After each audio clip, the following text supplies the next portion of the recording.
National Security Advisor Ajit Doval on Wednesday met Chinese Foreign Minister Wang Yi in Beijing for the 23rd round of the Special Representatives talks being held after a gap of 5 years. Now, during the meeting, Bharat and China have agreed on 6 points to resolve the border issue. Both sides agreed on the need to maintain peace and tranquility in the border areas, promote healthy, stable development of bilateral relations. The consensus points also include cross-border tourism, including in areas like Tibet, and cross-border river cooperation and Nathula border trade and resumption of Mansarovar Yatra.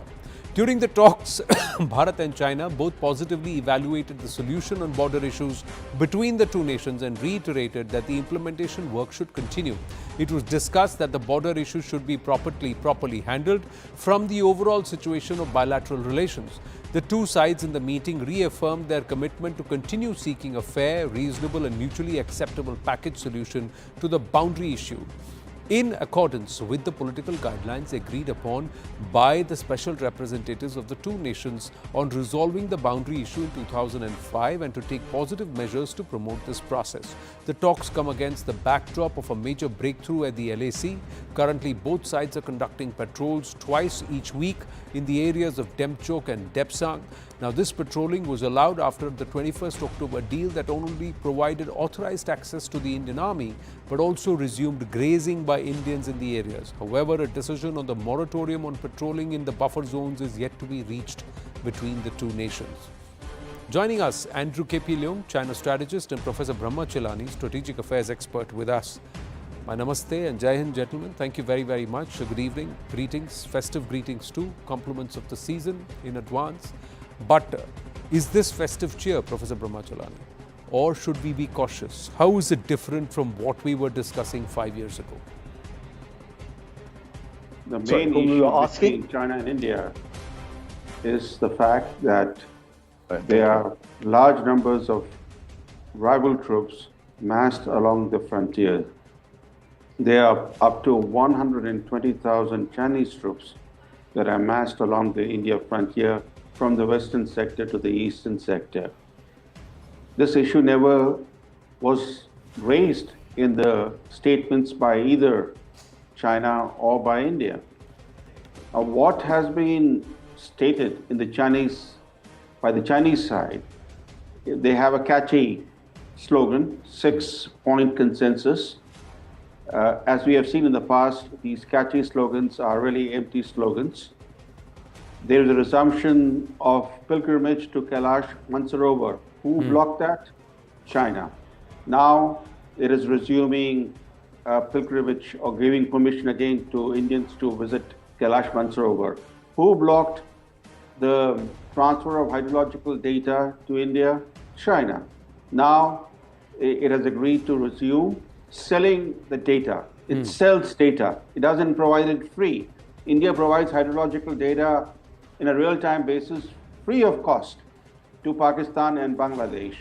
Yet, this is the second time since 2017 when China suspended the transfer of hydrological data to India, and then later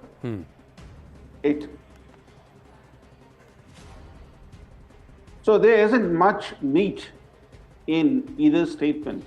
But what we are seeing is a positive trend toward easing border tensions and taking steps to lower the rhetoric, lower the tensions, and also taking steps to eventually end the military standoff.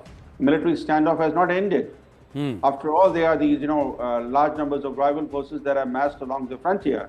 So the military standoff is not over, but there is a process that has begun. And what we have seen so far since the meeting of Modi and Xi Jinping on October 23rd are just the first steps in a long process to resolve issues.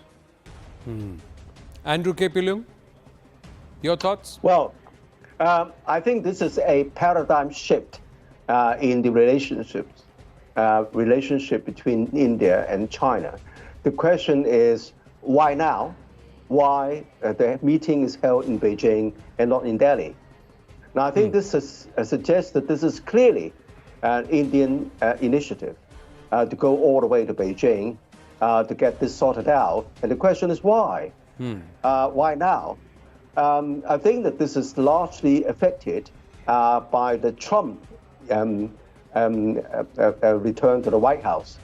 Now, Trump is noted for not putting too much reliance on allies, not least, of course, India. For example, that there was a recent project in one of the Indian ports which is supposed to attract American investment. This has now been derailed by the United States. But I think that Trump, not only towards India, but towards his European allies and other allies, he's basically putting a great deal of emphasis on American itself. So I think that this caused concerns not only in Europe, because if you look at the European countries and the European Union, they're beginning to recalibrate their relationship with China. So likewise, India. And this is, as pointed out, has been a long-standing dispute because both sides, there is no kind of prospect that both sides would back down on their claimed territories. So this is, I think that the reality dawns on both leaders that the only thing is that both sides would manage the differences and to seek areas for cooperation so as to cool down the relationship and to build a win-win kind of agreements. Well, that's what's happening, I think. Right. Ramachalani ji, the India has made the overture because Trump is going to come to power. Agree, disagree? The Chinese are trying to show it again that it is India that's looking vulnerable and it's gone all the way to Beijing to smooth things out because we need to smoothen things out more than the Chinese do. There is no linkage with Trump. Trump and Modi are good friends. Trump's first term represented the halcyon days of US-India relations. So his return to office is good news for India. What we are seeing is a climb down by President Xi Jinping. After all, how did the border crisis arise? It arose from furtive Chinese encroachments on key borderlands of India's Ladakh region. That's how the crisis began. Now, the Chinese have made some concessions, important concessions, which is what has led to this new process being initiated. So it's a Chinese-driven initiative to reduce tensions with India because China, as we know, is facing an increasing Western pushback against its new imperial ambitions. China's economy is perceptibly slowing, and China is running into long-term structural constraints, including a demographic crisis, a loss of confidence in its economic prospects. All this is having a bearing on the ambitions of Xi Jinping and the Chinese Communist Party. Andrew Kepilum? Well, if it is China who really wants this, China should have been invited to have the meeting in Delhi. That's clearly, but of course China doesn't want to continue this confrontation. In fact, both sides stick firmly to their claimed territories, and that's why the line of actual control has been remaining in dispute. I think that the least China wants is to have a fractious relationship with India. But of course, India, both sides would not back down. And then there is only one way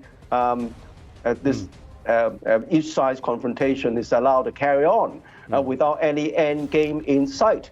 Because there is no way that China would back down on its territorial claims. And even now, the current discussion, there is no indication that President Xi would like to back down. I don't think it can be linked to China's economy, because China's economy is much more than the relationship with India.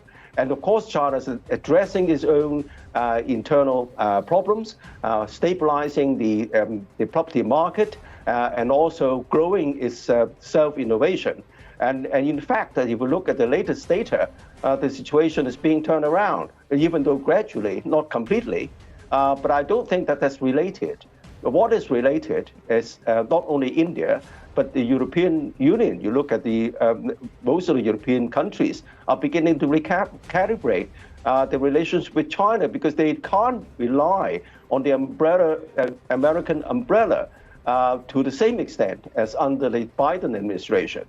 Trump has made it quite clear that he doesn't really believe in allies, and he relies on American power. It doesn't mean that it's going to be antagonize all the allies, but the reliance is on much lesser extent. And so this caused a concern and also a rethinking. Trump was in power when Galwan with the happened. allies to recalibrate the relationship elsewhere. Trump was in power when Galwan happened, and we know how much America supported India against the Chinese excesses and the Chinese incursion into Indian territory. Trump is already dictating policies on Ukraine and Middle East. The other aspect is, that's because Trump has a different way of engaging with Russia, and there will be a solution. And the point is that the only nation that suffered in this 2-year conflict over Russian aggression in Ukraine, there is a history to that, and there are multiple aspects, is the fact that it's the Ukrainians and Ukraine that has suffered the most between this entire shadow fight, shadow boxing between America and Russia via NATO. It's the Ukrainians that have suffered the most. 7.5 lakh lives have been lost, and the situation is the same as it was 2 years ago. 1 minute. The other thing is, Professor Brahmacharlani, correct me if I'm wrong. On the sidelines of the multilateral meetings, who is it that reached out to have a conversation with India? Who is it that had a chat and made an overture to have these pull-aside meetings where Dr. Jaishankar was involved in multiple conversations? And in one round, if my memory serves me right, both NSA Ajit Doval and Dr. Jaishankar were present along with the Chinese NSA and also the Chinese foreign minister. True or false? So clearly the Chinese also want a certain amount of thaw because this is costing them. This is also hurting them. Their soldiers are also not willing to come and man those high grounds. Anand, what is China seeking? Publicly and repeatedly, it has asked India to set the border issue aside and further open up the Indian economy to Chinese businesses. As it is, China's trade surplus with India is already very high. It's higher than India's total defense spending, but it wants India to further open up its economy to Chinese businesses. And that demand has been made just 2 days ago, and again yesterday when the statement was released by the Chinese Foreign Ministry. So their main demands are economic. They know that the economy is slowing, that the exports to the West are stagnating. They're looking at India, which is a huge market. They're looking at other global South economies, but India is certainly a magnet for the Chinese planners and the Chinese policymakers. But larger question, gentlemen, we have limited time. Andrew K.P. Leung, is it lost on the Chinese that an adversarial position with Bharat is only going to hurt its own hegemonistic ambitions or an Asian supremacy overall? Well, first of all, China doesn't want to have any hegemonic ambitions. It just wants to grow, be allowed to carry out its development path. But then coming back to the question, I think that China, of course, welcomed this move. China doesn't want a continuous fractious relations with India. But I think the reason why I said it's not a China priority on the economic side is because China has become India's largest trading partner. But India has not become the largest trading partner of China. So I think that this you can look at the economic imbalance between these two countries to see economically what is more important for either country. But I think, as I stress, that this is a much welcome move between China and India, and China welcomes it because China wants to concentrate all its resources to contend with a possibly quite an aggressive a new administration towards China, which Trump has already wanted. Does it really have to do anything with with America, or is Professor Brahmachalani, China going to continue to But if push you look on? at the See, country- they waited 75 years to ensure that that entire palm and five fingers strategy materializes. They still have another 2 decades before they get to 2049. They're building villages in Doklam. They're trying to squeeze in and tighten around the chicken's neck. We're seeing all of that. Satellite maps are showing exactly what's happening and is being reported. So what do we do? How should we as a nation respond? Should we just continue to fortify, become stronger in our presence in all those areas where we are face to face with the PLA on occupied territory and also unclaimed or undecided border areas? Or should we sit down aggressively and say, let's draw the line, let's define the border? After Prime Minister Modi took office in 2014, he reached out to China. He made peace overtures. The first world leader he invited to visit New Delhi was Xi Jinping. But Xi Jinping visited India in 2014 bearing an unusual gift, a deep Chinese military incursion into India's Chamar region.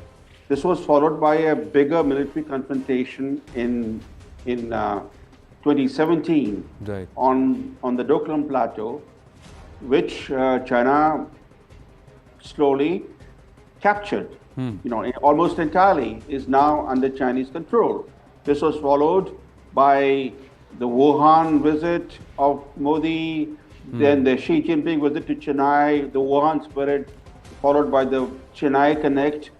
And those two events produced the Chinese encroachments in eastern Ladakh of 2020. Right. So India has been through a roller coaster ride on China, and the only silver lining for India is that whenever China has betrayed India's trust, whether in 1962 when China invaded India or in the development since 2020, it has served as a wake-up call for India. For example, Right. now India is firmly on the path of rapid military modernization, Right. thanks to China. Right. But do we need such conflicts to wake us up, or should we be sharper, and do we need to be more nimble and faster in our own strategy to become and measure up with respect to economic heft? Gentlemen, thank you. Always a pleasure speaking with you. I've run out of time. We're going to wind up this edition of The Right Stand on that note.